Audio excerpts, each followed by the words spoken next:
ఇప్పుడు అందరి దృష్టి ఎన్నికల ఫలితాలపై ఉంది. ఎమ్మెల్సీ ఎన్నికల్లో హోరాహోరీగా నడిచిందని చెప్పొచ్చు. మొత్తం మీద వరంగల్, ఖమ్మం, నల్గొండ 3 ఉమ్మడి జిల్లాల పరిధిలో 72% పైగా కూడా పోలింగ్ నమోదైంది. మనతో మాట్లాడడానికి బీఆర్ఎస్ అభ్యర్థి రాకేష్ రెడ్డి ఉన్నారు. చెప్పండి, మొత్తం మీద చాలా వరకు 3 జిల్లాల పరిధిలో కూడా పోలింగ్ సెల్ని కూడా పరిశీలించడం జరిగింది. అంతా కూడా మీకు ఒక అంచనా వచ్చి ఉంటుంది. ఏ విధంగా ఉండబోతుంది అనుకున్నారు రిజల్ట్? పార్టీలకు అతీతంగా, ప్రాంతాలకు అతీతంగా పట్టభద్రులందరూ కూడా మేము ప్రతిభకే పట్టం కడతాం అనే రీతిలో ఓటింగ్ వేసినట్టుగా మాకు సమాచారం అందుతుంది. 34 నియోజకవర్గాలు కూడా ఒకే రీతిలో పోలింగ్ చేశారు. ఉద్యోగస్తులు, నిరుద్యోగులు, వివిధ వర్గాలకు సంబంధించినటువంటి వాళ్ళు, కులము, మతము వేటికి కూడా సంబంధం లేకుండా అందరూ ఒకటే రీతిలో మంచి విద్యావంతుని పంపాలి, చట్టసభల యొక్క గౌరవాన్ని పెంచే వాళ్ళని పంపాలి అనే రీతిలో పోలింగ్ చేశారు.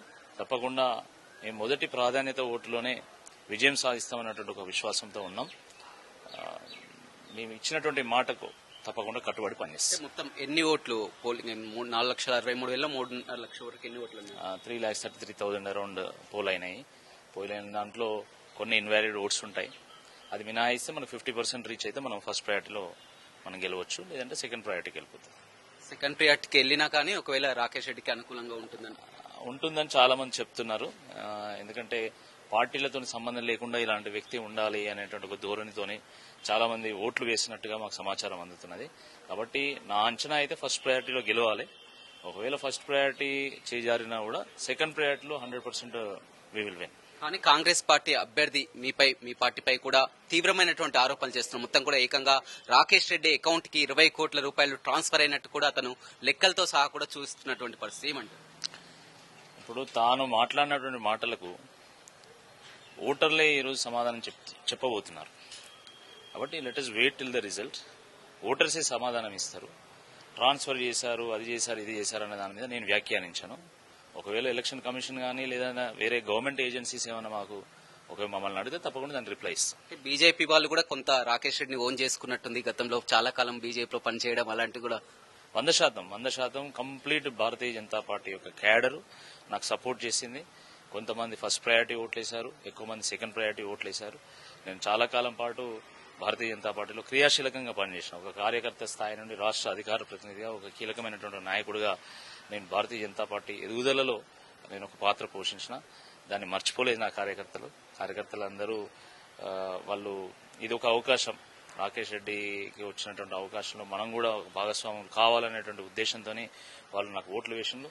వాళ్ళు నా గుండెల్లో ఉంటారు, నేను వాళ్ళని కాపాడుకుంటా. ఏ పార్టీలో ఉన్నాడో భారతీయ జనతా పార్టీ కార్యకర్తలు ఎవరైతే నాకు సపోర్ట్ గా నిలిచిండో తప్పకుండా వాళ్ళని కాపాడుకునేటువంటి ప్రయత్నం చేస్తారు. చివరి మూమెంట్ లో కూడా జేడీ లక్ష్మీనారాయణ కానీ కొంతమంది ఇంటెలెక్చువల్స్ కానీ విద్యావంతుడు రాకేష్ రెడ్డిని చూసి ఓటు వేయాలని కూడా సోషల్ మీడియాలో ఏంటంటారు ఆ పరిస్థితి?